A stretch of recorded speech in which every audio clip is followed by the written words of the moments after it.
Bueno, hola chicos, chicas. Hola, ¿cómo andan chicas? Vamos a continuar. Bueno, hoy vamos a, como les había anticipado ayer, comenzar con el tema nuevo de campos escalares. Campos escalares es el nombre general que se le da a las funciones escalares de varias variables. Lo venimos trabajando desde que comenzamos el año con funciones que toman un número del conjunto de los reales y lo transforman en otro número también contenido en el conjunto de los reales. Como lo transforma es según la ley que define esa operación o transformación. Pero en verdad, cuando uno explora la naturaleza y explora la porción de realidad que nos interesa entender, vemos que muchas veces la respuesta de un sistema está sujeta a varias variables. Varias variables que funcionan como las variables independientes. De hecho, nosotros y nosotras discutíamos un ejemplo típico, que es la famosa ley de los gases, en donde se relacionan tres variables, que es la presión, el volumen y la temperatura. Obviamente, para poder discutir problemas de gases, y hemos visto algunos en el primer cuatrimestre, uno tenía que considerar que una era la variable independiente, cualquiera de las tres, una era la dependiente y la que quedaba libre se fijaba, funcionaba como una constante. Pero eso no es del todo cierto, porque en verdad las tres variables se modifican mutuamente. La única constante es la constante de los gases que forman parte de esa ecuación. Para entender un poco qué es un campo escalar, podemos usar también esta figura más general, que tiene que ver con cómo medimos la temperatura en distintas partes del globo terráqueo. Estamos de acuerdo que la temperatura que nosotros tenemos ahora, ¿no?, en esta zona, ¿estamos de acuerdo? No es la misma temperatura que tenemos, que el mundo sufre en el hemisferio norte. Pero además, tampoco la temperatura de esta parte es la misma que la de esta, ¿no? Cada punto del globo terráqueo se caracteriza habitualmente por dos valores, ¿no?, que son la famosa latitud y longitud. Por ejemplo, ese punto P que marcamos ahí tiene una latitud norte de 30 grados y una longitud oeste de 45 grados. En función de la época del año que estamos atravesando ahora, se supone que en ese punto puede ser que esté fresco ahora, porque nosotros ahora tenemos bastante calor, ¿no? Bien, entonces si quisiéramos medir la temperatura en ese punto, ¿no?, va a depender de dos valores, ¿no?, la temperatura, tanto de la latitud como de la longitud, ¿de acuerdo? Y queda establecida una relación nueva, porque no tenemos una herramienta matemática, un modelo matemático que pueda vincular tres variables a la vez todavía. Bueno, este es un ejemplo de un campo escalar. Podemos decir, si estuviéramos dando esta clase más en nuestro invierno, que a los 30 grados de latitud norte y 45 grados de longitud oeste puede ser que la temperatura sea de 33 grados en otro momento del año, ¿no? Pero bueno, y en cada punto va a cambiar la temperatura y va a estar sujeta a esas dos coordenadas habituales, que en verdad son dos variables. Por ejemplo, en el punto Q, genérico, que va a depender de la latitud X y longitud Y, vamos a tener una temperatura determinada. Tenemos una imagen para ese punto. Antes teníamos imágenes para números, ¿no? Ahora empezamos a ver que tenemos imágenes para un par de números, ¿está? Y ese par de números pueden tomar cualquier valor posible. En este caso va a tener algún tipo de restricción física, si se quiere, pero puede moverse en un amplio intervalo de valores posibles, tanto la latitud como la longitud. Claramente podemos pensar un dominio de esta nueva función, ¿no?, en donde la latitud se mueva en el eje X, en un eje X, la longitud se mueve en un eje y quede determinado un nuevo conjunto que van a ser las imágenes, que lo vamos a tener que alojar en otro eje, que va a ser el eje temperatura. Entonces, ahí vamos entendiendo una composición espacial de cómo empieza a funcionar este nuevo tipo de funciones, ¿no? Obviamente hay una relación que podemos establecer entre latitud, longitud y temperatura, la que pensamos al principio de todo. No es lo mismo estar en el hemisferio norte, no es lo mismo estar más a la izquierda que más a la derecha. Hay una relación causal que vincula latitud, longitud y temperatura. Y si hay una relación causal entre causa y efecto, hay una función. Lo que pasa es que no es la función que definimos en el primer trimestre y no son el tipo de funciones con el cual venimos trabajando hasta ahora. ¿Por qué? Y porque las variables independientes ahora son dos. Y además son mutuamente independientes entre ellas, no están dependiendo una de la otra, ¿no? Por eso son variables independientes. Pero las dos, transformadas por una ley nueva que tenemos que definir, me va a devolver una imagen, que en este caso va a ser la temperatura. ¿Está bien? Esta función nueva entonces aplica de R2, y así vamos a llamar al conjunto de pares ordenados que están en un plano, en definitiva, ¿no? Porque si bien latitud y longitud están distribuidas en ese globo terráqueo, en verdad la podemos desplegar sobre un plano a la latitud y la longitud, ¿no? Y no vamos a perder ningún tipo de información. Ahí vamos a poder poner todos esos pares ordenados que van a ser el dominio de esta nueva función. Para indicar eso vamos a empezar a indicarlo como R2, que ya habíamos hablado de eso cuando hablamos de geometría, ¿no? Y esta nueva función, a cada ordenado del plano en donde tenga sentido aplicarlo, me va a devolver un numerito. Y esa es la clave. No importa cuántas variables independientes tenga mi campo escalar. Lo que no puede ocurrir es que no me devuelva luego de la transformación un único valor. Y esto recuérdenlo bien porque es lo que más confusión les va a generar hacia adelante cuando discutamos de otro caso particular de nuevas funciones, que van a ser los famosos campos vectoriales, en donde ahí el conjunto imagen puede vivir en otro lugar diferente que el eje, que un eje. ¿Está bien?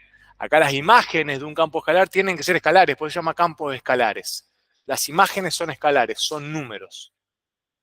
No hay límite, o no habrá límite para los elementos del dominio en términos de que puede tener 2, 3, 4, 10, 15, 100 variables independientes, pero el resultado tiene que ser un único número. Generalmente vamos a estar trabajando con este tipo de campos escalares porque son más fáciles de representar, como veremos más adelante, gráficamente. Van a ver por qué, o imaginarán por qué, y después lo develaremos. Fíjense que para indicar el dominio, vamos a hacerlo de la siguiente manera. Para nosotros un R2 genérico van a ser los pares ordenados, tales que la variable X viva en el eje real y la variable Y también viva en el eje real, ¿no?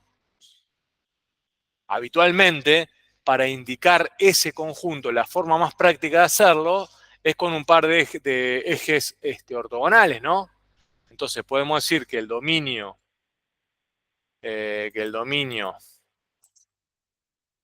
de esta nueva función que llamaremos campo escalar tiene un eje por acá, ¿no? Vamos a decir, acá tenemos el eje latitud, el eje X y el eje Y,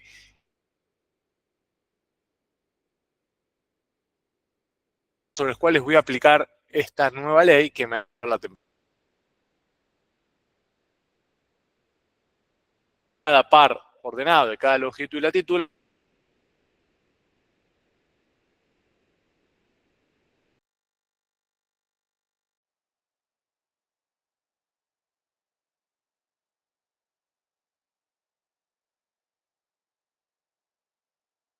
en un eje real o en un conjunto real. Bien. Formalmente de la siguiente manera. Fíjense que para la definición formal, en verdad, es muy parecida a la definición de función, porque de hecho es una función. Dado un dominio que está incluido, que puede ser R2, pero puede estar incluido en R2, ¿no? Lo llamaremos D. Una regla o ley que a cada elemento del dominio le asigna un único elemento del conjunto del codominio. ¿Está? Que a cada elemento de A le asigna un único elemento de B. Lo que pasa es que ahora hay que reinterpretar A y eventualmente reinterpretar B. B no hace falta tanto. Cuando hablamos de A ahora hay que referirnos a cada par ordenado X e Y que está en el dominio. Cada par ordenado reemplaza a cada elemento de A en la función, ¿se acuerdan? Y el resto sigue igual, porque asigna un único número que está en los reales. ¿Está bien? Para cada elemento de A, una única imagen. Esa es la definición de función. Simbólicamente, tenemos un punto, un par XY, indicado ahí en términos genéricos, le aplicamos la regla de ley y me va a devolver un numerito en el conjunto de los reales que llamaremos por conveniencia Z, en términos abstractos. Y no es casual, porque ahí vamos a estar jugando con los tres ejes habituales ortogonales que definen el espacio de trabajo tridimensional, ¿no? El eje X, el eje Y, el eje Z. Hay que ver cómo podemos vincular todo.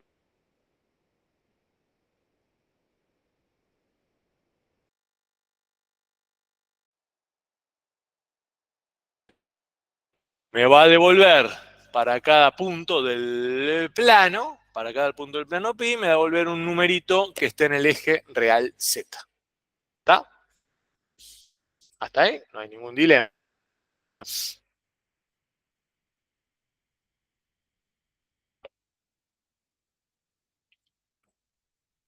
No, esto es una nueva función que es muy persistente. Vamos a volver a empezar de cero, si quieren pensarlo así.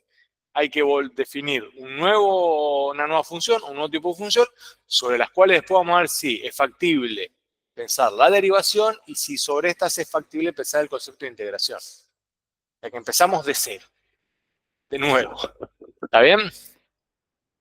De nuevo. Entonces, si empezamos de cero de nuevo para hablar de funciones, tenemos que discutir qué es el dominio, qué es la ley de esa función, qué es el conjunto imagen, cuál es su gráfico, cuáles son las características salientes de estas nuevas funciones y a partir de ahí ir decantando sobre el concepto de derivación e integración. Obviamente vamos a ir más rápido que cuando definimos funciones en el primer trimestre y no nos vamos a entretener tanto con las funciones prototipo.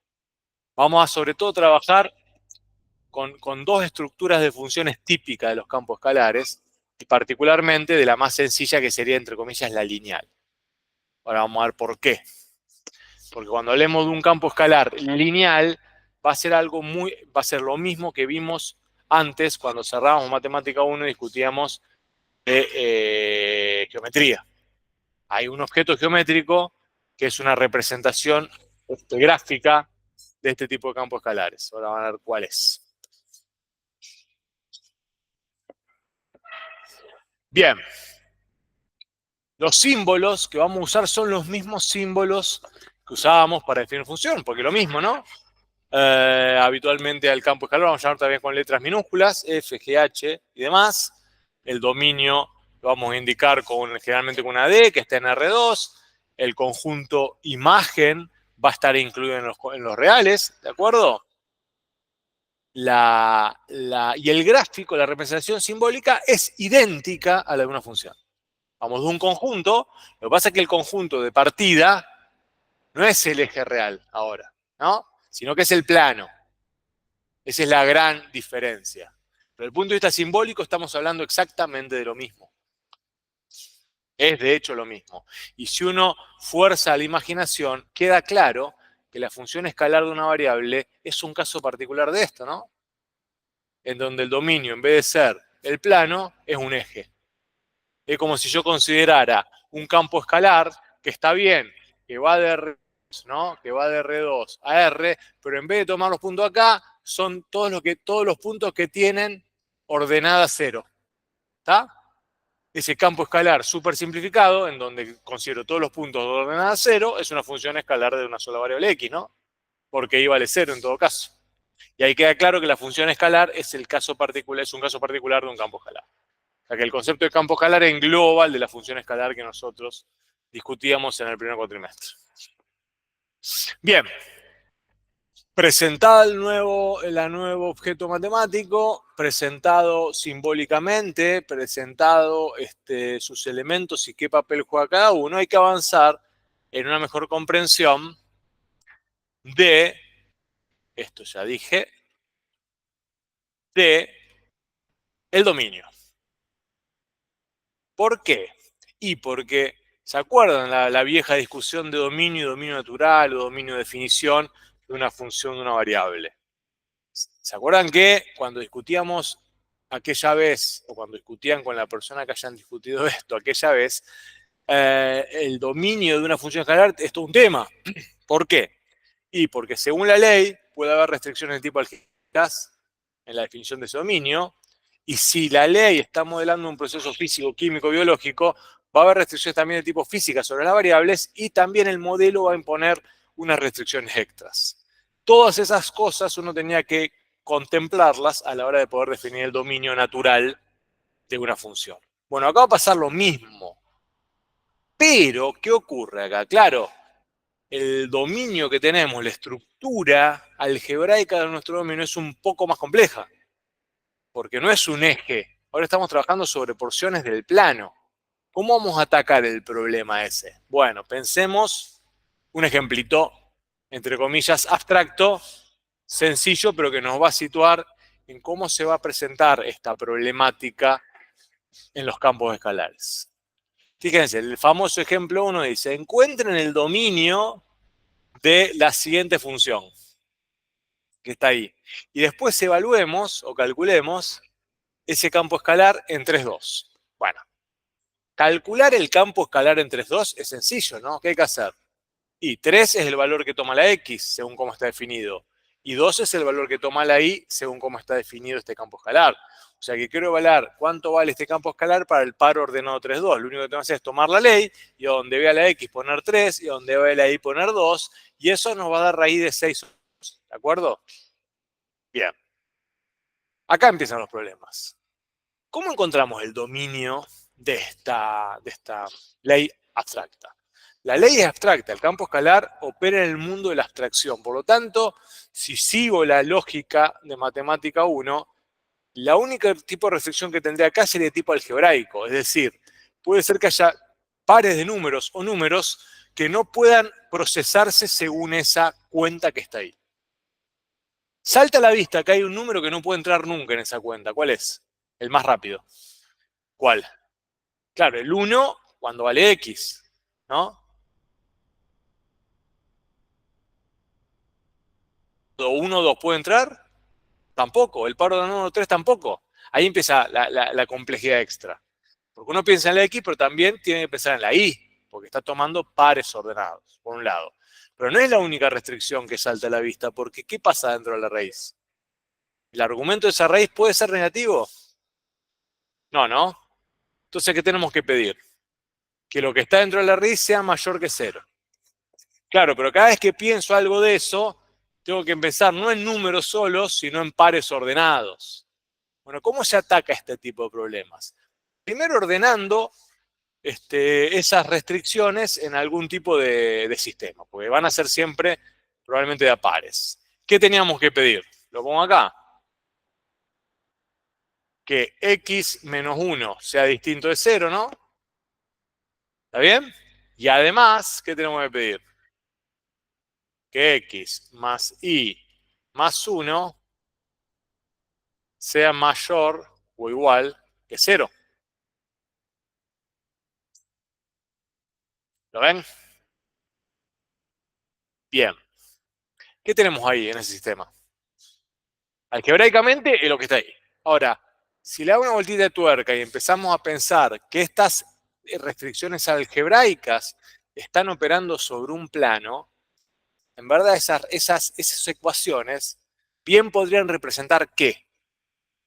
Geométricamente hablando. De hecho, ¿qué son esas ecuaciones geométricamente hablando?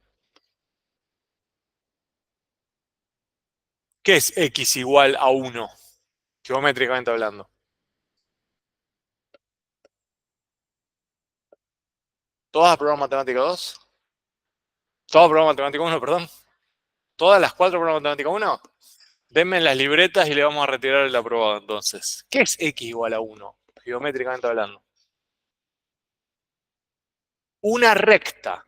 Es la ecuación general de una recta en donde A vale 1, B vale 0 y C vale 1 o menos 1. Es una ecuación general de una recta. ¿Qué es x más y más 1 igual a 0, supóngase? Es la ecuación general de otra recta. ¿Está bien?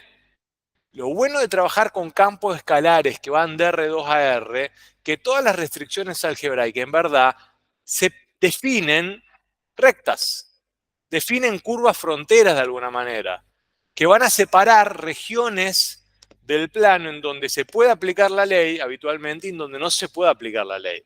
Esa es un poco la idea de pensar cómo calcular o cómo obtener el dominio de un campo escalar. Voy a tener rectas, siempre voy a tener rectas o curvas planas en el plano, vale la redundancia, depende del tipo de restricción que tenga. Entonces voy a tener que pensar qué pasa con esas curvas. Por un lado, ¿qué me dice la primera curva? Y quiero una recta, si la pienso que sea distinto, o sea, si la pienso como 1, pero quiero que la recta x igual a 1 no esté incluida, ¿no? Porque quiero que x sea distinto de 1. Quiero que la recta x igual a 1 no esté incluida. ¿Cuál es la recta x igual a 1? Exactamente, una recta vertical que pasa por el 1, ¿no? Fíjense lo que le decía, lo que veíamos antes. Todos estos puntos de abscisa 1 y de ordenada cualquier i no pueden estar incluidos en ese campo escalar. Porque todos tienen abscisa 1. Entonces no puede procesarse según esa ley, ¿no? Bien, esa es una restricción. Pero aparte tienen que darse la otra restricción. ¿Cuál es la otra restricción? En intersección, porque tienen que darse las dos simultáneamente para poder resolver este campo escalar. ¿Y cómo calculo cómo estimo la otra restricción? ¿Qué conviene hacer? Conviene hacer lo mismo. Yo siempre lo pienso así. Pienso en la frontera, porque eso es una curva frontera. Y después analizo en todo caso qué parte de la frontera, con qué parte de la frontera me quedo. El razonamiento sería así. X más y más 1 lo puedo pensar igual a 0, para simplificar un poco la historia, ¿no? Entonces me quedaría que la recta que tengo acá,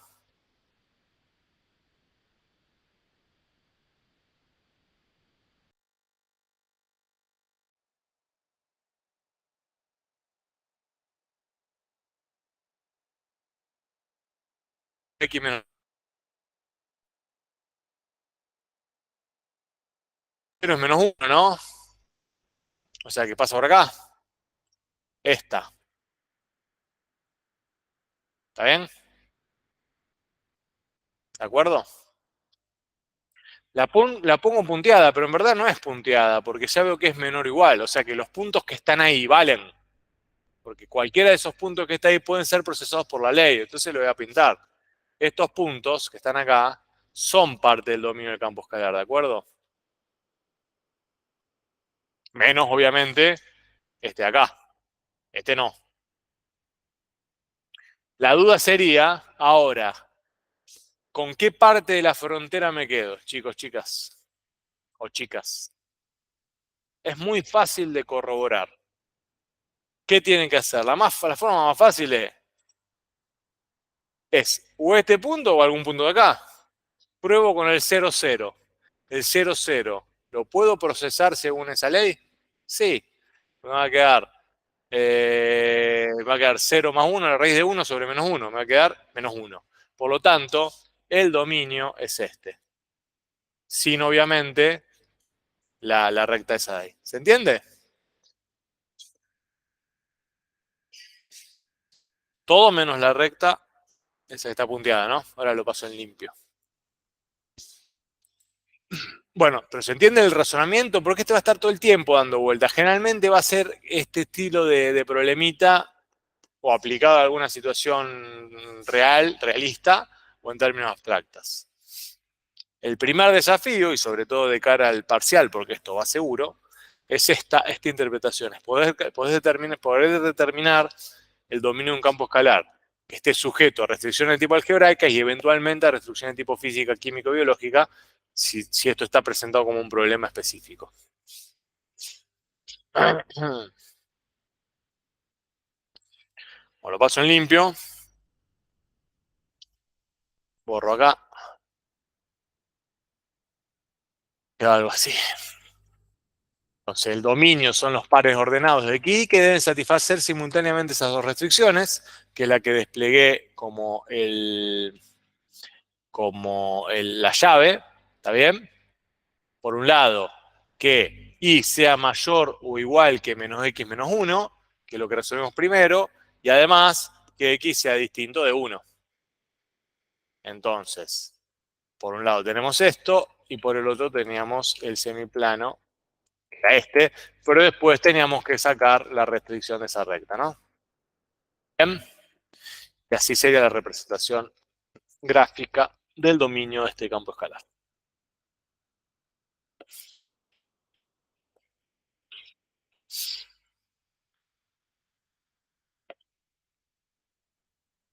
Una variante sobre este podría ser que el campo que me pidieran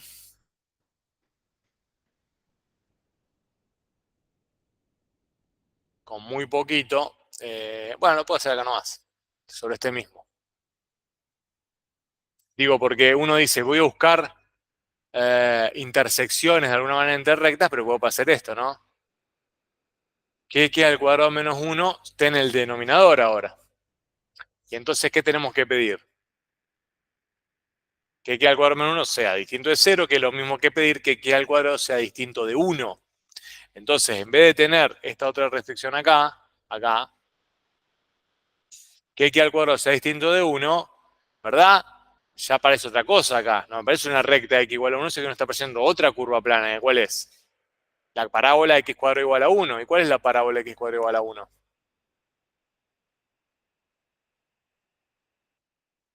Y porque voy a tener ahora la parábola de x cuadrado igual a 1, ¿no? En verdad no es una parábola, estrictamente hablando, porque me va a quedar que o bien x no vale 1, son dos como rectas, ¿no? Porque en verdad es el valor absoluto de x. Para despejar x de ahí, ¿qué tendrían que hacer? No me da con una parábola, dije mal. Si quiero despejar x de acá, ¿qué hago? ¿Cómo explicito esa restricción? ¿Qué tendrían que pedir? ¿Qué hago acá? Aplico la raíz, ¿no? ¿Y qué me va a quedar entonces? Que x, claro, que x no tiene que ser distinto a más menos 1. ¿Está bien? Y entonces lo que va a aparecer acá es este otro agujero acá, ¿no? Acá, tic, tic, tic, tic, tic, tic, por acá. ¿Está bien? Esa es una opción. Podría ser otra complicación más de este estilo. Me quedaría la que yo quería poner en verdad era esta. Supónganse que y menos x cuadrado menos 1 en el denominador.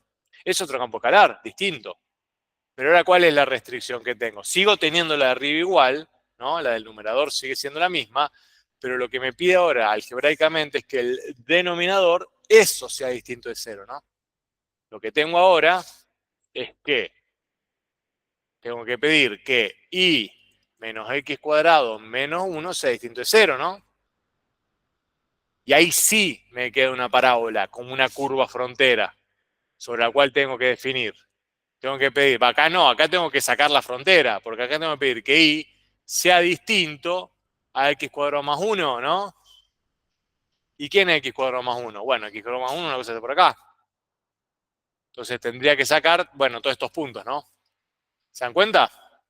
Bueno, sobre este tipo de cuestiones van a estar trabajando ustedes en la primera partecita de campo escalar, sobre todo en la parte práctica. Hay muchos problemitas de este estilo.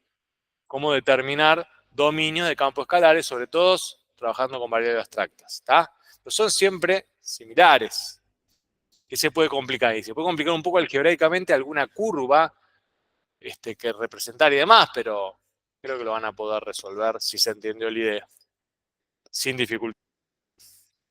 Bien. Aclarado el tema del dominio, acá hay otros, por ejemplo. A ver. Pensemos el H, por ejemplo. Fíjense.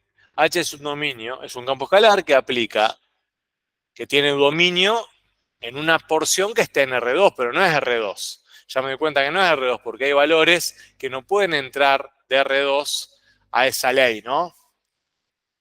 Cuando X e Y me devuelven un número negativo o eso se hace 0, no pueden entrar. ¿Tá? Entonces, ¿cómo plantearíamos el dominio de H, por ejemplo? Entonces, el dominio de H se arranca así, son los pares ordenados que están en R2, pero que están sujetos a una restricción fundamental. ¿Cuál es desde el punto de vista algebraico? ¿Qué tengo que pedir? Claro, que menos 3xy, como sea. Claro, que menos 3xy sea mayor a 0. ¿De acuerdo? Siempre conviene arrancar por acá. Y ahora, claro, la frontera, la curva frontera no es una recta. Porque si yo pienso esta curva frontera y la pienso igualándola a 0, para hacerme una idea, me va a dar que menos 3xy tiene que ser igual a 0, ¿no? Y acá cómo arranco. Qué dilema, ¿no? Este es de los interesantes, porque necesitamos un poco de inteligencia lateral para resolverlo. ¿Cómo resuelvo esto en forma práctica? Vamos a pensarlo como mayor a 0 porque va a ser más difícil, en este caso. ¿Cuándo va a ser ese producto mayor que 0? Este producto mayor que 0. ¿Cuándo va a ser ese producto mayor que 0?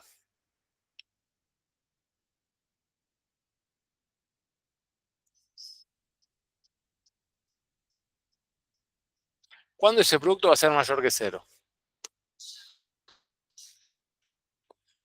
Sí, uno que sea negativo, o el otro positivo, o al revés, ¿no? Esto va a ser mayor que 0 cuando ocurra, por ejemplo, esto. Que x sea mayor que 0 e y menor que 0. Primera opción. O en la contraria. O,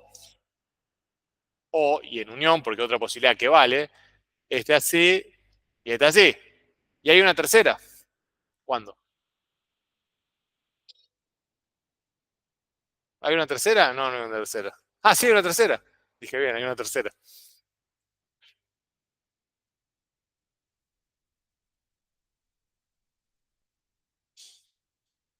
¿Cuánto es menos 1 por menos 1?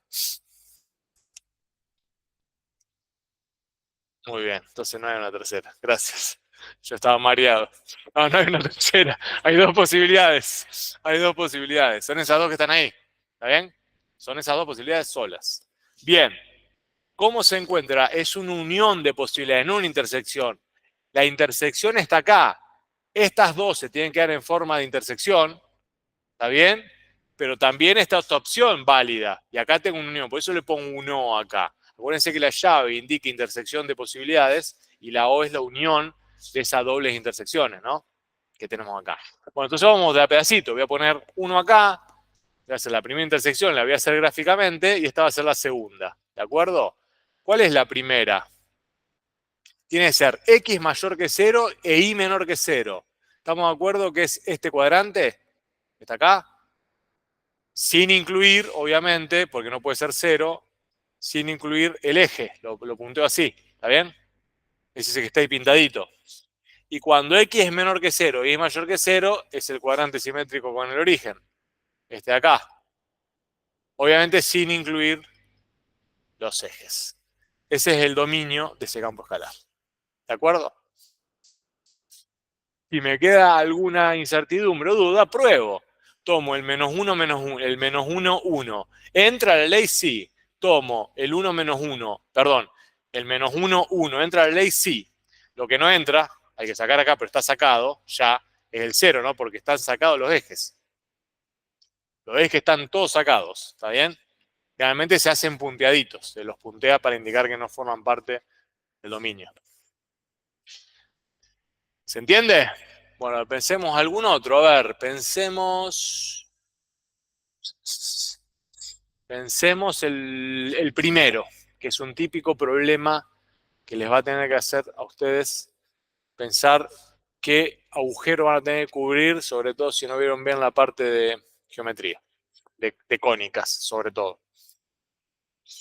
¿Qué tiene que ocurrir en el campo escalar F para terminar el dominio? ¿Cuál es la restricción de tipo algebraica que tenemos? ¿Qué tengo que pedir? Dominio de F, esto arranca siempre igual, ¿no? Son los XY que están en R2, ¿no? Tales que, ¿qué le tenemos que pedir? Ese par ordenado, esos pares ordenados. No, la restricción la pongo toda junta, después la desarrollamos si quieren. ¿Cuál es la restricción acá? Porque acá la restricción está atada. ¿Qué tengo que pedir ahí? Que sea como, sí, ¿quién? Toda esa expresión. O sea, claro, que 9x cuadrado, ¿no? 9x cuadrado más 4y cuadrado menos 36 sea efectivamente mayor o igual a 0. Eso es lo primero que hay que poner. Ahora hay que desarrollar eso. Y acá vienen los grandes problemas existenciales de mucha gente de ustedes, que espero que no sean los suyos. Cuando uno ve esa expresión de ese estilo, con x cuadrado y cuadrado, tiene que hacer aparecer la cónica que está disfrazada en esa ecuación. No empiecen a despejar una en función de la otra porque sería un craso error. Si yo tengo x cuadrado y y cuadrado de una ecuación matemática, tengo una cónica.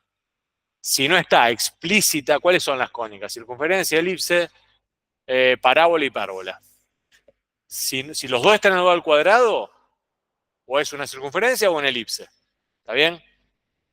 Ahora, no voy a, insisto, no voy a poner a despejarme una en función de la otra porque voy a cometer un error.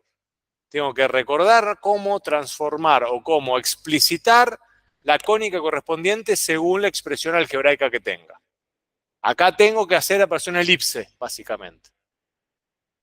Para arrancar, trabajo no con la desigualdad, porque puede generar una inconveniente, trabajo con la igualdad. Lo igualo a 0. ¿Está bien? Y busco la frontera. Lo igualo a 0. ¿Y acá qué tengo? 9x cuadrado más 4y cuadrado menos 36 igual a 0. Se ve claramente que es 9x cuadrado más 4y cuadrado es igual a 36. Una vez que tengo la expresión así, pienso, bueno, una circunferencia no va a ser. ¿Por qué una circunferencia no va a ser?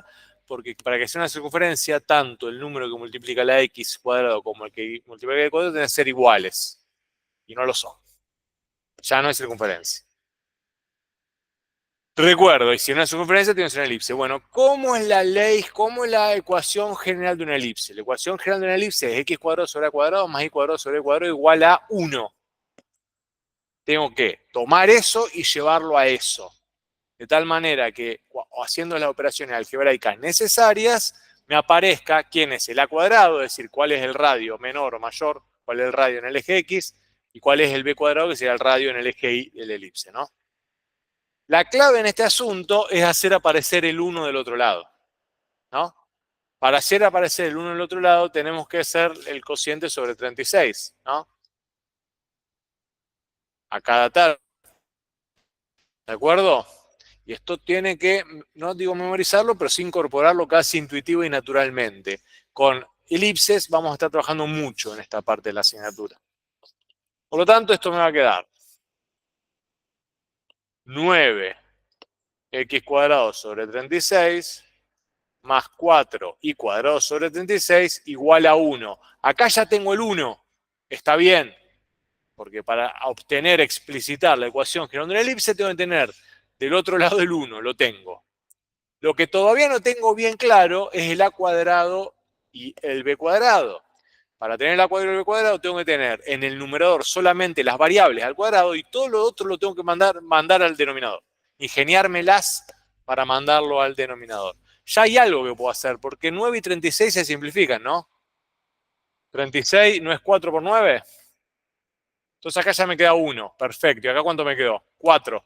Buenísimo. Tengo el a cuadrado, ¿no? Ya tengo x cuadrado sobre 4. Y 4 es 2 al cuadrado. Y después tengo 4 y 36, ¿no se simplifican también? Es 9. Entonces acá me queda 1 arriba, perfecto, y acá me quedó 9. Entonces, en definitiva, tengo la elipse que estoy buscando. Voy a x cuadrado sobre 2 al cuadrado más y cuadrado sobre 3 al cuadrado igual a 1. Ahí tenemos la elipse. Lo que tengo ahí metido es la ecuación de esa elipse. Esa es la curva frontera. No es que lo que tengo ahí metido es la ecuación de esa elipse, pero trabajando con la curva frontera, me queda que la elipse va o bien atrapar a la parte del dominio o lo que está fuera es el dominio de este campo escalar. Y ahora eso lo defino fácilmente, muy fácilmente lo defino eso. Porque lo que está dentro de la elipse, ¿qué es? El punto 0, 0. ¿El punto 0, 0 pertenece a eso? No. Pues yo pongo el 0, 0 me queda la raíz de menos 36.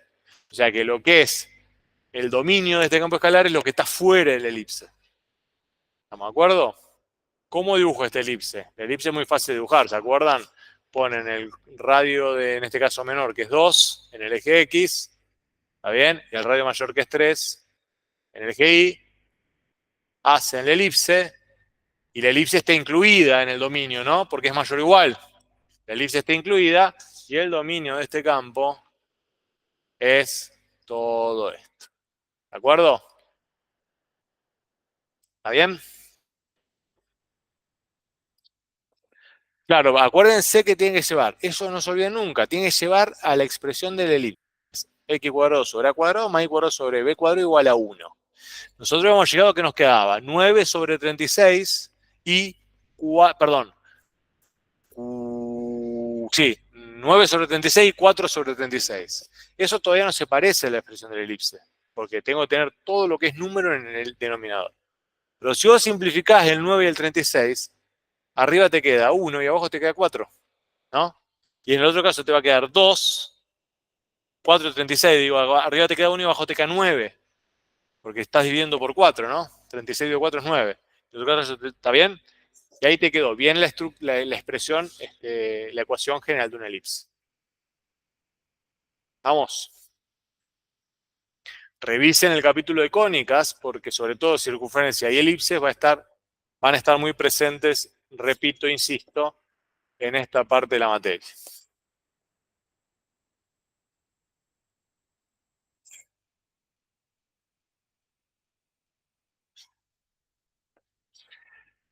Bien, en el otro caso nos queda una parábola, se dan cuenta, como restricción, como curva frontera en la restricción, porque nos queda y más x cuadrado menos 1, eso le tengo que pedir que sea mayor o igual a 0, ¿no?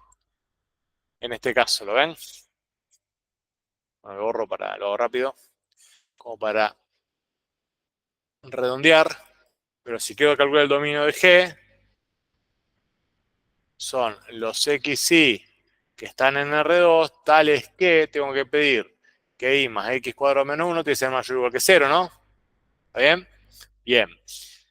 Trabajo otra vez con la frontera y la curva frontera me va a quedar que es igual a 1 menos x cuadrado, ¿no?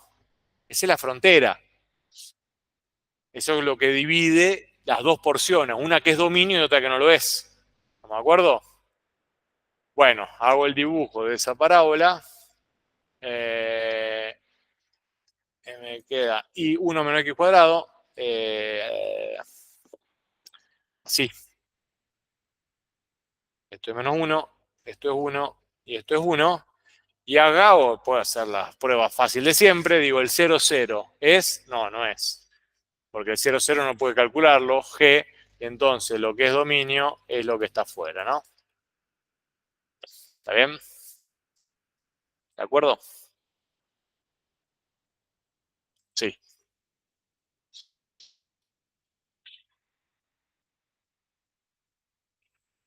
Bueno, bien.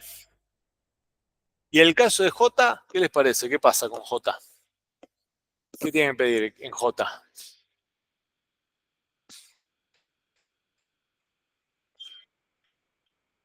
Que X sea mayor que 0.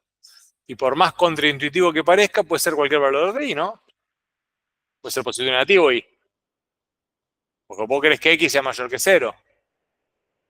¿Qué significa que X sea mayor que 0? Vuelvo, la frontera sería X igual a 0. O sea, la frontera es el eje Y básicamente, ¿no? Y esto, o sea, que el dominio de este campo, lo hago rápido, ¿no?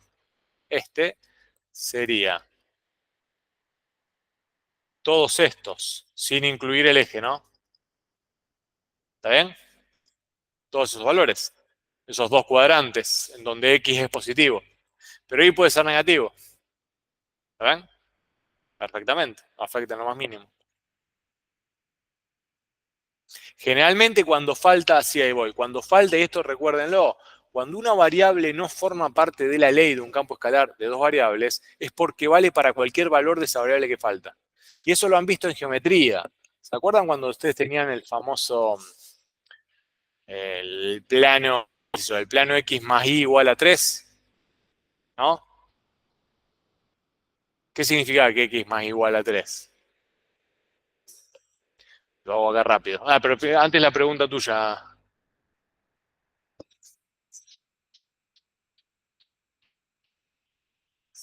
Claro, porque I no forma parte de la ley. Entonces vale para todo I. Para todo I. Yo decía, ¿se acuerdan cuando tenían ¿qué era un plano? Tenía un nombre particular. Vamos al más fácil de todo, para simplificar. Así repasamos planos que no van a ir bien. El plano Z igual a 3. ¿Qué era este plano? ¿Cómo le decíamos que era este plano? ¿Era un plano de qué tipo? ¿Era un plano paralelo a quién? A un plano coordenado. Era un plano, Z igual a 3, era un plano que era paralelo al plano coordenado. ¿Y a qué plano coordenado? Al XY, que es la variable que no están. ¿Por qué? Porque ese plano Z igual a 3 vale para cualquier valor de X e Y. Vale para todo de X e Y. Porque no están en la expresión, ¿no? Si por otro lado teníamos el plano X más Y igual a 3, decíamos que era un plano proyectante, ¿no? ¿Sobre dónde proyectaba este plano? ¿Sobre dónde proyectaba este plano X más igual a 3? ¿O era paralelo ¿Era paralelo a un plano o era paralelo al eje que falta? ¿Este plano no era paralelo al eje Y? ¿No era si este es el eje Y, no era una cosa así, ¿se acuerdan? Era un plano de ese estilo, era paralelo al eje, perdón, X, bueno, voy a poner X más Z, si no queda mal. X más Z igual a 3, ¿no? Era paralelo al eje de la variable que falta. ¿Está bien? O sea que vale para todo valor de I, porque si es para el eje I, vale para todo valor de I. Bueno, lo mismo pasaba en el campo anterior. Si no está la variable es porque vale para todo valor de la variable. ¿De acuerdo? Para todo valor de I. Porque como estarán imaginando, dentro del universo de los campos escalares, el campo escalar más sencillo, de ley algebraica más sencilla y de representación gráfica más sencilla, ¿cuál será? ¿Cuál es el análogo a la función lineal en el contexto de los campos escalares de variables? ¿Qué les parece que será? ¿No será algo como esto? Es muy probable que sea algo como esto. A ver si llegamos a verlo. ¿Esto está? ¿Alguna duda sobre estas estructuritas algebraicas? ¿Sobre estas cuentitas? El procedimiento es siempre el mismo. ¿Dónde podemos trastabillar? En alguna complejidad de tipo algebraica, pero la idea es siempre igual. Bien. Tenemos entonces, tenemos en claro cuál es nuestro nuevo objeto matemático, sobre qué números opera, sobre qué porción del espacio opera, sobre algo que está en el plano, es una región del plano, va a tomar pares ordenados de esa región del plano y va a hacer sobre ello una cuenta y me va a devolver una imagen. Entonces hay que hablar ahora más del conjunto, definir claramente qué es el conjunto imagen. El conjunto imagen de la función es igual al conjunto imagen que habíamos definido para funciones de una variable. Es el mismo conjunto imagen, ¿de acuerdo? Es el mismo, porque está ubicado en el mismo eje, en el eje de los reales. ¿Está? Otra vez, el conjunto imagen, así como para el caso de la función de una variable, va a ser el codominio más chico posible. Va a ser el conjunto que incluya exclusivamente a las imágenes que genera el campo escalar. La ley del campo escalar, ¿de acuerdo? Es igual. El conjunto imagen para los campos escalares es el mismo conjunto imagen que para las funciones de una variable. ¿Está bien? Dado entonces una función f que aplica de D incluido en R2 en R, llamamos imagen de f al conjunto de todas las imágenes xy por f y solo a ellas. ¿Está bien? Es la misma definición que el conjunto imagen de una función de una variable. ¿Qué es lo que cambia? Obviamente, en dónde aplica la ley, porque la ley no aplica en el eje real, sino lo que está aplicando en una porción del plano. ¿Está bien? Bien. Estrictamente hablando, no es la misma definición, pero ustedes me entienden. Espiritualmente es la misma definición. Es exactamente la misma en términos amplios. Porque lo interesante de la definición es esa idea de que contiene solo las imágenes que genera la ley, ¿no? Bien, tenemos entonces dominio. Tenemos la ley, o tenemos qué estructura general puede tener la ley, tenemos el conjunto imagen, lo que nos estaría faltando ahora es el famoso conjunto gráfico de función. Que para la función de una variable, el conjunto gráfico de función sabemos que era una curva plana, ¿no? Podría ser cualquier curva plana, la curva de un logaritmo, la curva de una hipérbola, la curva de una parábola, definida por una parábola, la curva definida por una recta, la curva definida por un montón de cosas diferentes, pero siempre una curva plana, ¿no? Bueno, en el contexto, o en el, ¿cómo se dice acá? Sí, en el contexto de los campos escalares. ¿Cuál le parece que va a ser el gráfico de un campo escalar? Bueno, esa es una buena primera observación.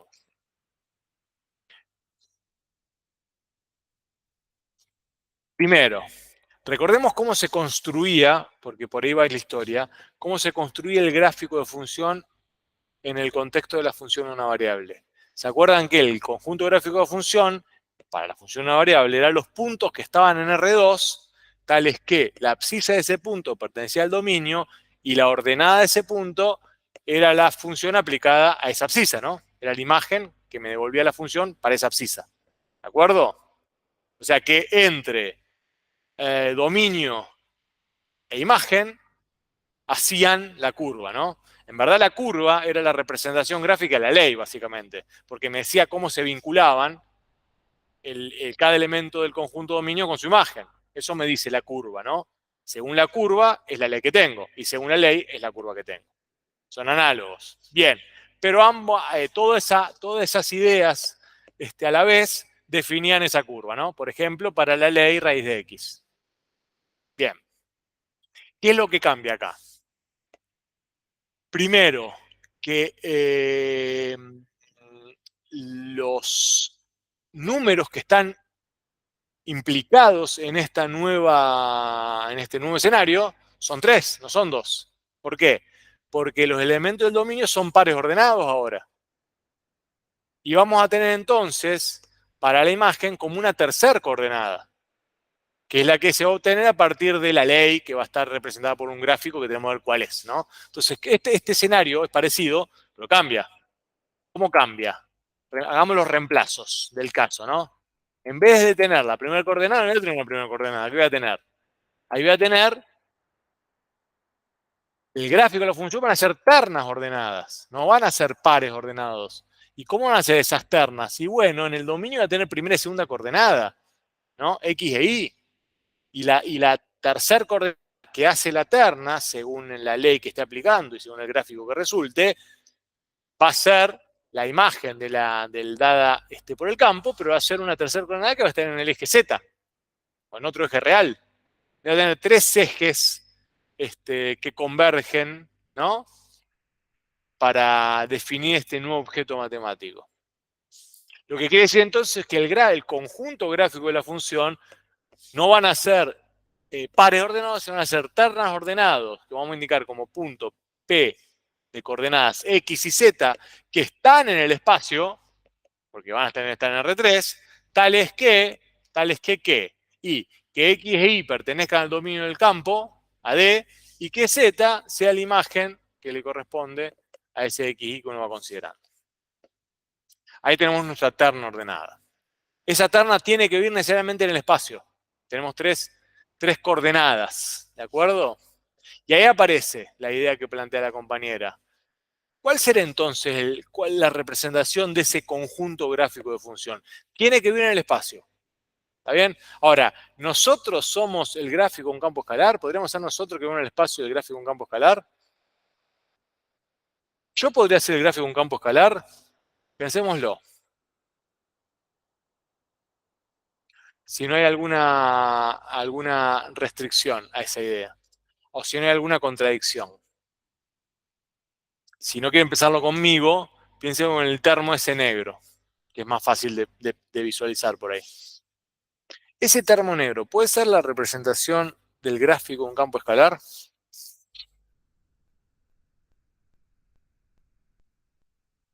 ¿Qué es lo que pide la definición de función de cualquier función?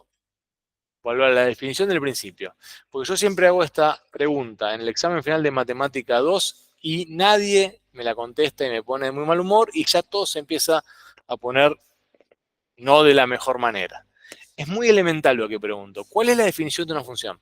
Sea campo escalar, campo vectorial, ¿cuál es la definición de una función? La definición de una función es siempre la misma. A cada elemento de A le corresponde un único elemento en B. A cada elemento de A, un único elemento de B. Lo que cambia es quién es A y B, pero la definición es siempre la misma. En el caso de los campos escalares, a cada elemento de D que está incluido en R2, es decir, a cada XY, ¿no? Le tiene que corresponder una única imagen, si quieren. ¿Está bien? Ese sería en A y B en esa nueva situación. Bueno, ese termo podría, ese termo que está ahí, como potencial gráfico de función, ¿podría ajustarse a esa definición? ¿O la contradice en algún caso?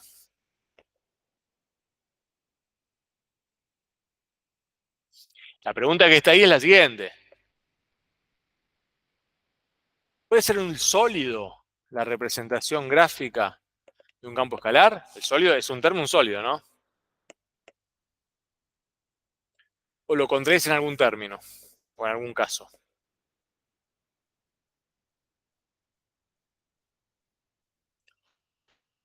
Para vos no. Fíjate, suponete que la pata esa, espera, proyectá hacia el piso y elegí del piso un puntito que te devuelva alguna parte de la base del termo. ¿Te ubicaste? Bien. ¿Estamos de acuerdo? Seguí hacia arriba, ese mismo punto, ¿no se vuelve a chocar con otra parte del termo? ¿No? Si suponete que el termo está vacío, suponete que el termo es solo la cáscara, pero tenés tapa y piso, y tapa y base. O sea, yo consigo ese punto, voy hacia arriba y me choqué la base, pero si sigo proyectando hacia arriba, me choco contra el término. Si uso la analogía de que subo para encontrar la imagen en el eje Z, subo, me choco con la base y me voy hasta la imagen en el eje Z, ¿no? Suponete vale a 4. Lo que pasa es que ese punto sigue subiendo y se va a encontrar con otra imagen. A cada elemento de A le corresponde un único elemento en B. El termo puede ser la representación gráfica de un campo escalar. No, porque contradice la definición fundamental de función. A cada par ordenado le tiene que corresponder una única imagen. No puede ser un cuerpo sólido o no sólido, no puede ser un cuerpo sólido o no sólido el gráfico de un campo escalar. Ahora hagamos lo siguiente. Agarremos este celular. Supóngase que el celular tiene grosor 0, ¿no? Grosor 0. Este celular, ¿puede ser la superficie de un campo escalar? ¿Puede ser el gráfico de un campo escalar, perdón? Grosor 0.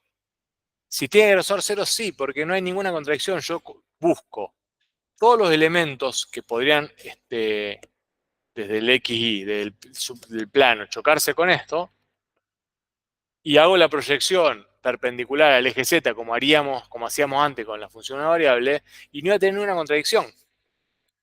A cada elemento, a cada par ordenado de la porción que le corresponde, ¿no? Que va a ser lo que está ahí abajo, le va a corresponder una única imagen según este gráfico. O sea que este gráfico puede ser una representación de la ley de ese campo escalar.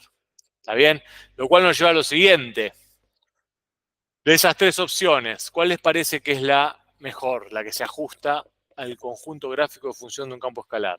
¿Una superficie, un sólido o una curva en el espacio?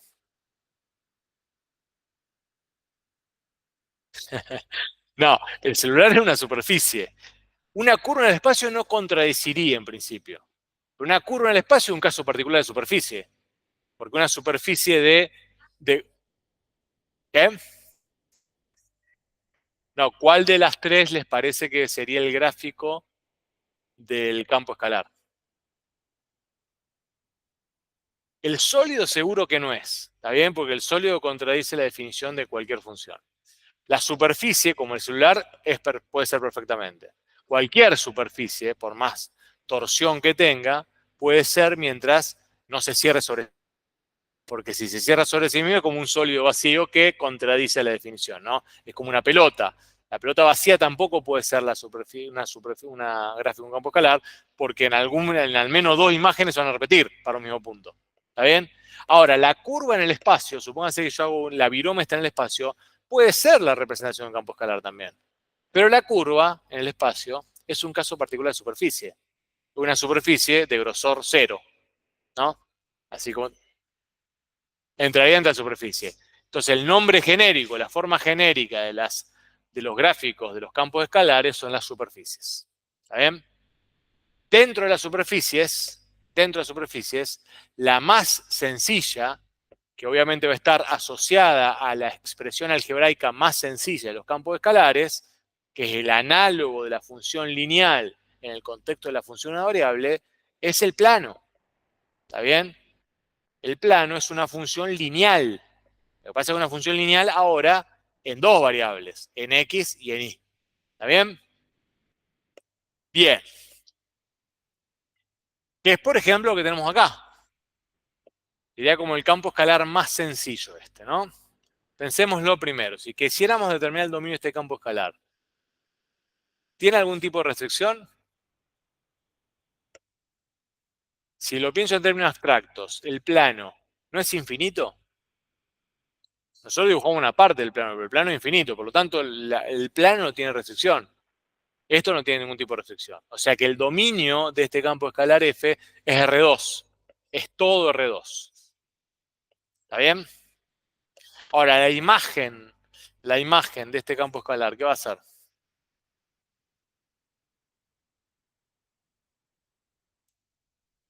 No, la imagen, ¿no? ¿Dónde está la imagen? ¿Incluye en dónde? En el eje Z. O sea que la imagen de este campo escalar es el eje Z, son todos los reales, ¿no? Porque este plano va a tomar todos los valores reales posibles, ¿no? Imaginamos. Porque va a ser de menos infinito a más infinito, puede tomar cualquier valor si el plano es infinito. Salvo que sea un plano paralelo a algún plano coordenado. ¿No? Ahí no tomaría todos los valores, pero ya lo discutiremos. Este en particular toma todos los valores. ¿Por qué? Porque este plano lo conocemos más o menos. ¿Por qué digo que este plano? ¿Qué es este plano? Y en todo caso, ¿cómo representamos gráficamente este campo escalar? Bueno, asistiéndonos a todo lo que aprendimos para los planos. Si f de xy es la variable z, es la tercera coordenada que define este gráfico, ¿no? La representación gráfica de este campo escalar, en verdad, esto lo puedo pensar, si lo acomodo con la ecuación general del plano, no me queda algo así como z más 2x más 4y igual a 8. Esa no es la famosa ecuación general del plano. ¿Está bien? ¿Y cómo dibujo este plano? Yo ya sé que este plano es el típico plano del carpita porque tiene las tres variables, ¿no? O sea que este plano tiene intersección con los tres ejes coordenados, con el eje X, con el eje Y, con el eje Z. Y esa es la forma más práctica de representarlo. Y eso es lo que hago acá. Me pregunto lo siguiente. Empiezo a encontrar para distintos pares ordenados, por ejemplo el 4, 0, ¿no? Lo tengo acá. ¿Qué voy a tener? Para el 4, 0 vale 0. Es decir, el punto de coordenadas 4, 0, 0 pertenece al gráfico del campo escalar, ¿no? ¿Qué es el gráfico del campo escalar? ¿No es la terna ordenada que está conformada por la abscisa y la ordenada X y la imagen que le corresponde? ¿No es entonces el punto A de coordenadas 4, 0, 0, punto del gráfico de este campo escalar? Sí. Y lo mismo lo puedo hacer con los otros dos, con los otros que estoy abajo, con el 0, 2, me va a quedar el punto B020, que está ahí, y para el punto 00 me va a quedar el C008, que está ahí, y eventualmente puedo buscar otro punto, el 11, pero con esos tres me alcanza. ¿Se acuerdan que cuando teníamos esos tres puntos, qué hacíamos para dibujar el plano? Uníamos los tres puntos, ¿no? Y teníamos, bueno, el plano. la parte que veíamos en el octante que estamos viendo. Ese plano sigue para todos lados, ¿no? Pero esta es la parte que representábamos. Esa es una parte del gráfico de ese campo escalar, ¿de acuerdo? Y el punto 1, 1, ¿qué coordenada va a tener? Y bueno, ¿cómo lo calculo? Y pongo el 1 acá, el 1 acá y me va a quedar 8 menos 2, 6, menos 4, 2. O sea que el punto 1, 1, 2, que está por ahí, ¿lo ven? También pertenece al gráfico de este campo escalar. Es el que está ahí.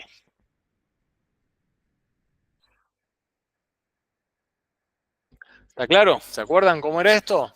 ¿O tienen alguna duda sobre esta parte?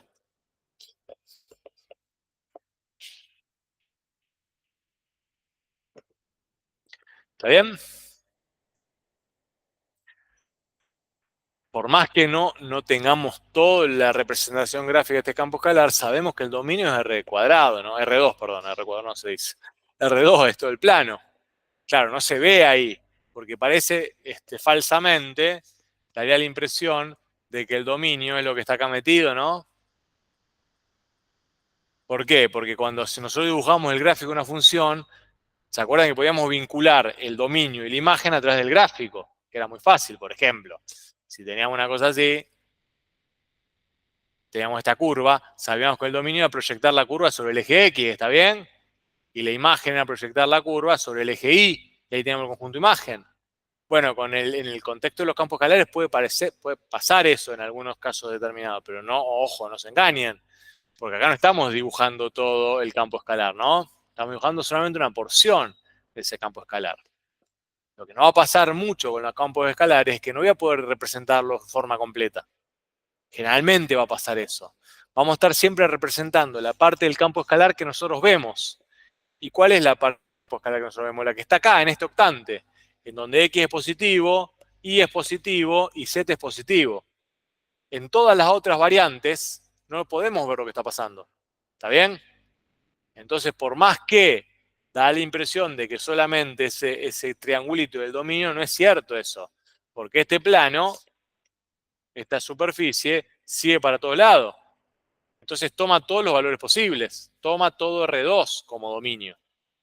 ¿Está? Esto va a pasar mucho. Y es uno de los grandes focos de confusión y de problemas de interpretación. En el parcial y en el final. Entonces tengámoslo presentes. Bien. Bien. Superficie. Obviamente la superficie puede ser así también. De hecho, esta sería la superficie análoga a la función cuádrica. Es una superficie de tipo cuádrica, ¿está bien? Cuando alguna de las variables, en este caso la x y la y, están elevadas al cuadrado. Y eso da origen al siguiente, se las muestro ahora. Lo muestro acá antes y después vuelvo. A las superficies cuádricas típicas, que serían las análogas a la cuadrática y a la hipérbola, en el caso de las funciones de una variable, ¿no? Tenemos los elipsoides, que tienen por ley de esa estructura. Obviamente el elipsoide no es el gráfico, ¿no? Es o bien la parte de arriba o la parte de abajo. Tenemos el típico paraboloide elíptico, que tiene esa estructura, ¿está bien? El cono, que es parecido, el hiperboloide de una hoja, el hiperboloide de dos hojas, la famosa silla de montar, que es el paraboloide hiperbólico. No tienen que manejar a la perfección estas cuádricas, pero sí reconocer que saliendo del plano, las superficies, entre comillas, más sencillas son de este estilo. Son las cuádricas. Lo que pasa es que no tenemos una única manera de ser cuádrico en el contexto de los campos escalares. Porque puede ser o la x cuadrado, o la x al cuadrado, o la y al cuadrado, o las dos al cuadrado, ¿no? ¿Está bien? Después la z puede ser una parte o la otra, pues también puede estar cuadrada, presentada, y uno separa cualquiera de los dos escenarios. Pero cualquiera de estas alternativas puede venir una superficie de interés. Les diría que vayan amigándose por lo menos con la idea de esas expresiones. ¿Y qué quiero decirle con eso? Y ahí viene el ejemplito, el de acá. El problema típico es que estuvimos haciendo recién. pero no lo pensamos cómo podía ser la superficie, ¿no? Resolvimos la parte algebraica. Ahora pensemos en cómo será su superficie. Nos dicen, encuentre el dominio, la imagen y dibuje la gráfica de este campo escalar. ¿Está bien? Bien. Para encontrar el dominio, eso es fácil porque ya lo sabemos hacer. ¿Qué tenemos que pedir? El dominio de G, ¿qué tenemos que pedir? Busco los XY que estén en R2, tales que pase. Exactamente. Eso es lo primero que hay que poner. Y después arrancamos, ¿no? Bien. 9 menos x cuadrado mayor o igual que 0. ¿Está? Bien. ¿Qué ocurre acá? ¿A qué se parece eso? No despejo una función de otra, sino que veo es una cónica. Es una ecuación, una curva cónica.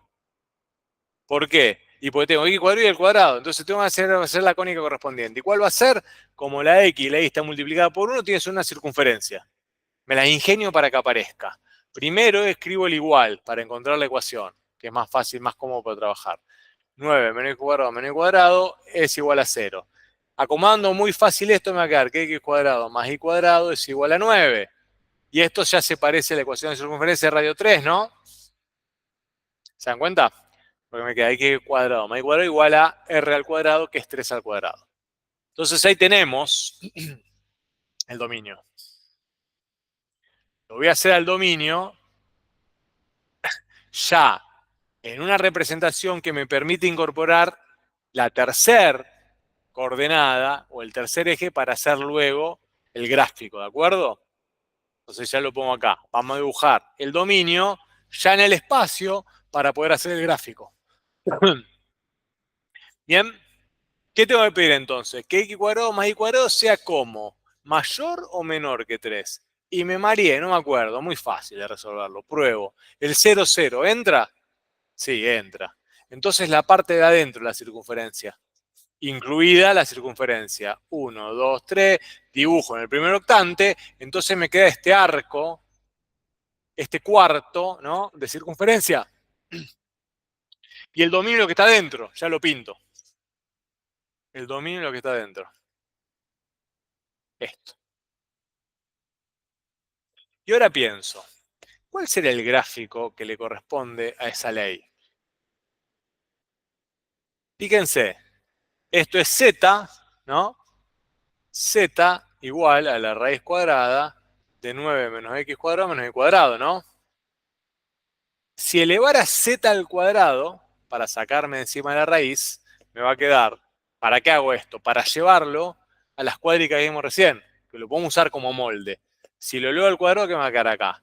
Z cuadrado, ¿no? Es igual a 9, ¿está bien? Menos x cuadrado menos y cuadrado. Es decir, me va a quedar que z cuadrado más x cuadrado más y cuadrado es igual a 9. ¿Está bien? Eso no es lo mismo que el campo escalar, pero lo uso para tener la referencia de a qué se va a parecer.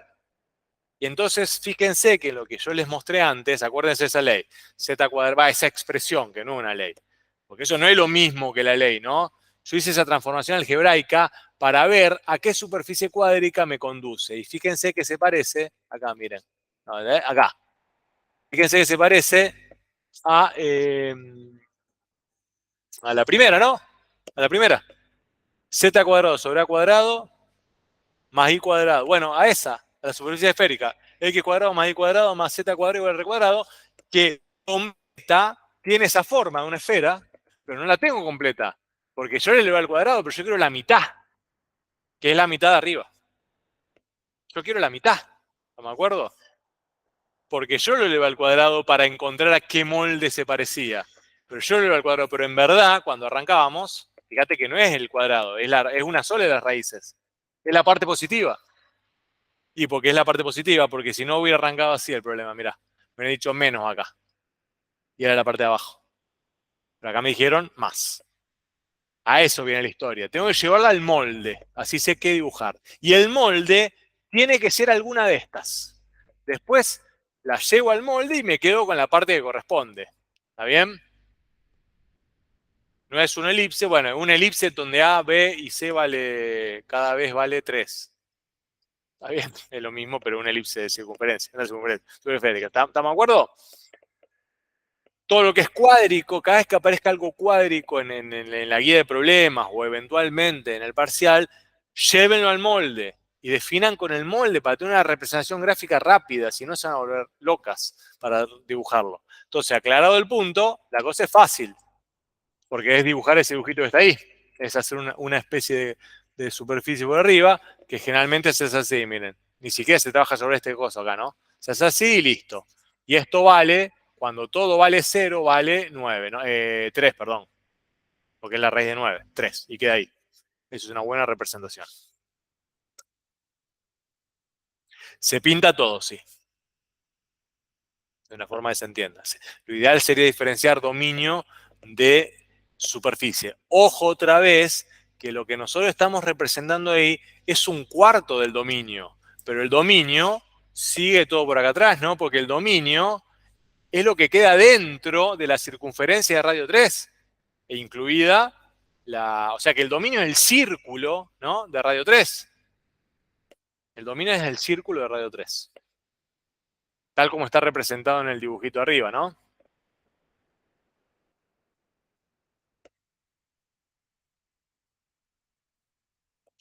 Bueno, fíjense que ya tenemos entonces todas las lineales, todas las posibilidades lineales que van a estar dadas por la expresión del tipo AX más BI más CZ más D igual a 0. Ese es el molde general de todos los campos escalares lineales. Y tenemos todas las cuádricas que van a tener alguna de estas variantes.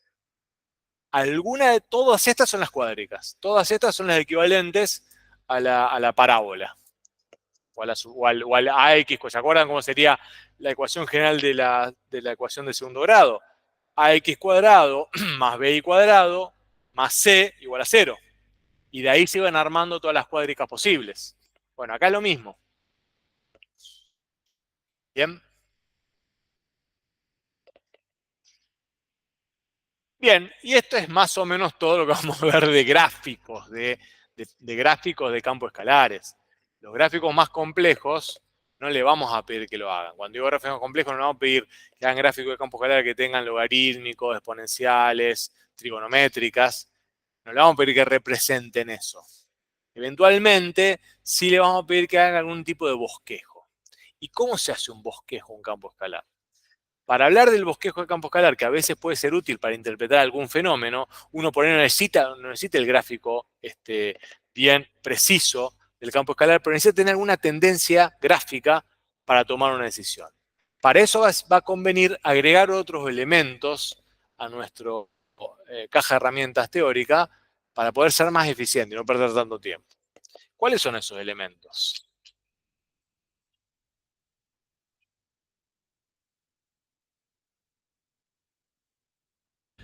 Para introducir esos elementos, vamos a detenernos en esta función, que es relativamente sencilla. Vamos a ver cómo podemos representar o bosquejar esta función sin por ahí la necesidad de ser muy preciso, como dije recién. Supóngase que tenemos la gráfica de la función h, que es 4x cuadrado más y cuadrado. Otra vez, es una cuádrica, tiene que ser algún caso de los que discutimos antes. ¿Está bien? Pero la verdad que no tengo ganas de ser tan preciso. Quiero tener una representación eh, más más aproximada, pero más útil de este gráfico, que con pocos elementos pueda más o menos representar lo que está pasando, ¿no? Bueno, supongo que queremos hacer eso. Es decir, no quiero tener el gráfico exacto del campo escalar, sino una buena aproximación. A eso llamamos bosquejo. ¿Cómo construimos ese bosquejo?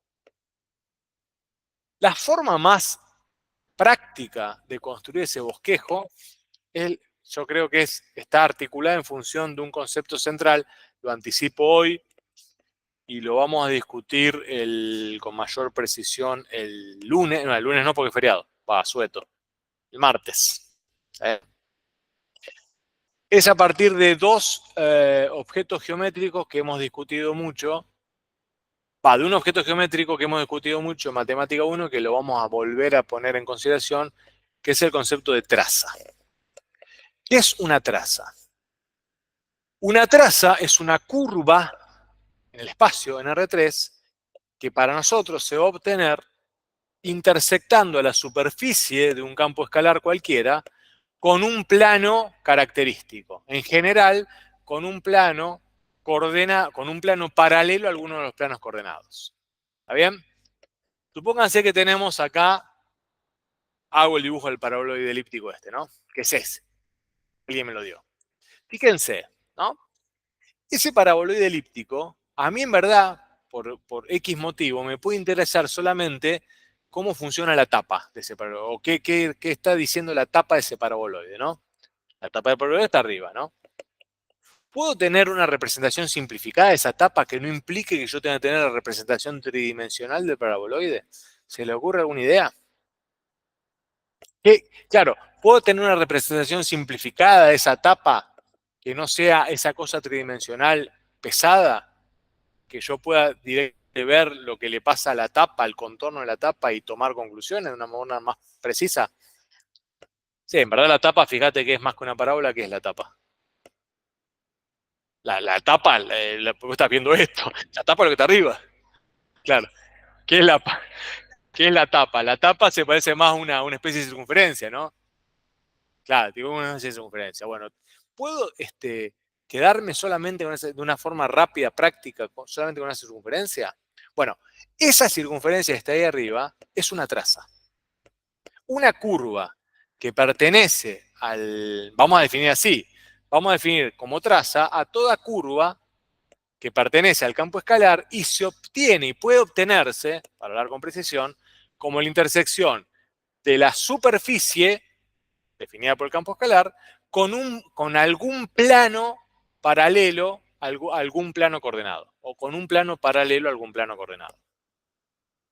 Repito, una traza es toda curva del campo escalar que se puede obtener como la intersección de la superficie definida por ese campo escalar con un plano paralelo a algún plano coordenado.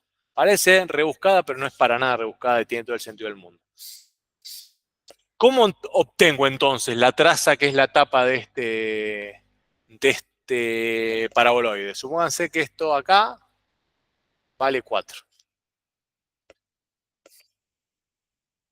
La altura donde está la tapa esa vale 4. ¿Se entiende? ¿Cómo puedo obtener eso?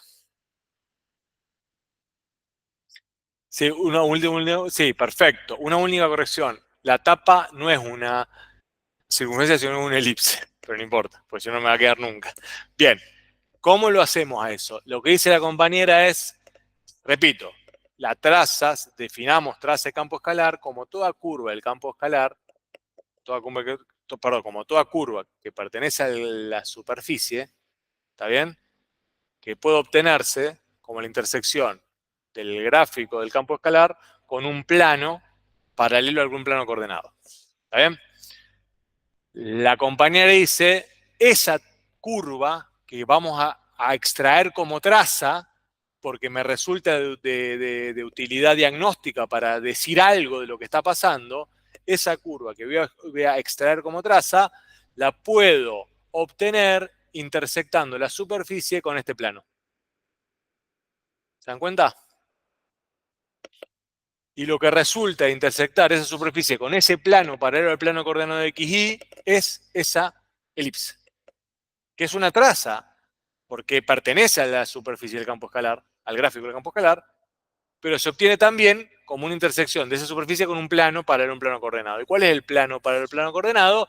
En este caso es el plano z igual a 4. Y es cierto que la intersección del plano z igual a 4 con la superficie que es z igual a 4x cuadrado más y cuadrado, me va a dar una elipse. ¿Es cierto eso? Si intersectan dos superficies, ¿qué obtienen como regla general? La intersección de dos superficies, cuando la superficie no es nula, ¿qué obtienen? Como regla general, una curva, ¿no? Cuando intersectan dos planos, obtienen una recta, que es una curva. Bueno, cuando intersecto una superficie que en un plano con un plano, obtengo una curva general, que puede ser una recta eventualmente, ¿no? Pero puede ser una elipse. ¿Cómo sé que eso es una elipse? Bueno, fíjense, si z es igual a 4 y z es igual a 4x más y cuadrado, es lo mismo que decir que 4x más y cuadrado, ¿a qué es igual? A 4, ¿no? Y es lo mismo que decir entonces que y cuadrado, 4x cuadrado sobre 4 más y cuadrado sobre 4 más 4 sobre 4, ¿no? Que es lo mismo que decir que x cuadrado sobre 4, no, sobre 1, perdón, más y cuadrado sobre 4 es igual a 1. ¿Y esa no es la ecuación de una elipse de radio 1 y radio 2? Bueno, sí, efectivamente. Esa es la elipse, que es la traza que está ahí. X cuadrado sobre 1, porque me queda 4 sobre 4. Me queda x cuadrado más y cuadrado sobre 4 dividido 1. Perdón, igual a 1. Esa es una elipse que vive en R2. Que vive en R2. Porque esto en R3 no tiene sentido. Eso lo vamos a discutir con mucho cuidado el martes. Eso vive en R2. Esa es una curva en R2. ¿Está bien? Pero la traza vive en R3. Por eso la traza es esto. Es esta intersección. ¿Está bien? La traza es esa intersección entre superficies. Que si yo lo llevo a R2, me queda esta famosa elipse que vive en R2, vive acá, ¿no? Esto es X, esto es Y. Pero claro, ese plano que yo tengo ahí, ese sistema de referencia de XY, en verdad es una proyección de lo que tengo ahí en el espacio, ¿no? Le he quitado una dimensión y esa es la utilidad de la traza. Por eso digo, me quedo, extraigo lo que me resulta interesante, didácticamente hablando, que puede ocurrir en algún momento, y lo simplificamos. Y saco todas las conclusiones sobre ese dibujo, porque es lo mismo que me permitiría hacer ese dibujo más complicado. Eso se usa muchísimo. Se usa muchísimo y se usa muchísimo en un montón de disciplinas. En la cartografía, cuando uno ve un mapa, en verdad lo que está viendo es esto. Es una reducción a una representación bidimensional de un fenómeno tridimensional. ¿Y cómo se hace? Tomando trazas y sobre esas trazas, en verdad, es anotando sobre la traza la altura que le corresponde. Por lo tanto, esos no son trazas, sino que pasan a ser lo que se denomina como curvas de nivel, que es lo que vamos a discutir el martes.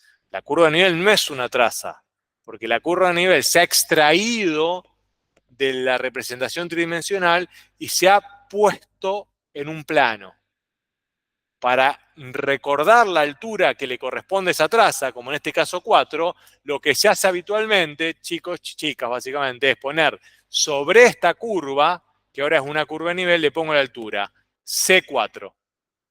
La altura que le corresponde es 4, porque así la generé, intersectando la superficie con un mapa, con un plano de altura 4. En el eje X, exactamente. Y tenés que informar la altura. Y la altura es el plano con el cual intersectaste o generaste la traza. O sea que la curva de nivel es la proyección de esa traza en el plano coordenado XY y a eso le tenés que poner la altura. Bueno, eso vamos a definir con precisión el lunes, pero está bueno que ya tenga una idea más o menos intuitiva de hacia dónde va la historia. Fundamentalmente eso es lo que vamos nosotros a evaluar en el parcial, toda esta primera parte. Dominio de campo escalar, representación gráfica de algunos campos escalares prototípicos, que no son muchos, y mucho trabajar sobre trazas y curvas de nivel.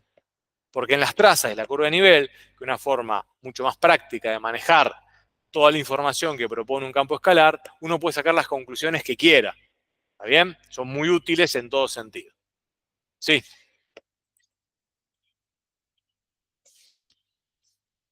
Exactamente, sobre el plano XY. Cuando decimos proyecciones, tomar la traza tal cual está, generada siempre. Acuérdense que la traza la puedes generar con cualquier plano coordenado paralelo. Para generar las curvas de nivel, vos intersectás generalmente a la superficie con planos coordenados paralelos al plano XY, de distinta altura. Y esas trazas las proyectás sobre el plano coordenado XY, las tirás abajo y le pones al lado, para no olvidarte a qué altura le corresponde. Bueno, seguimos el martes.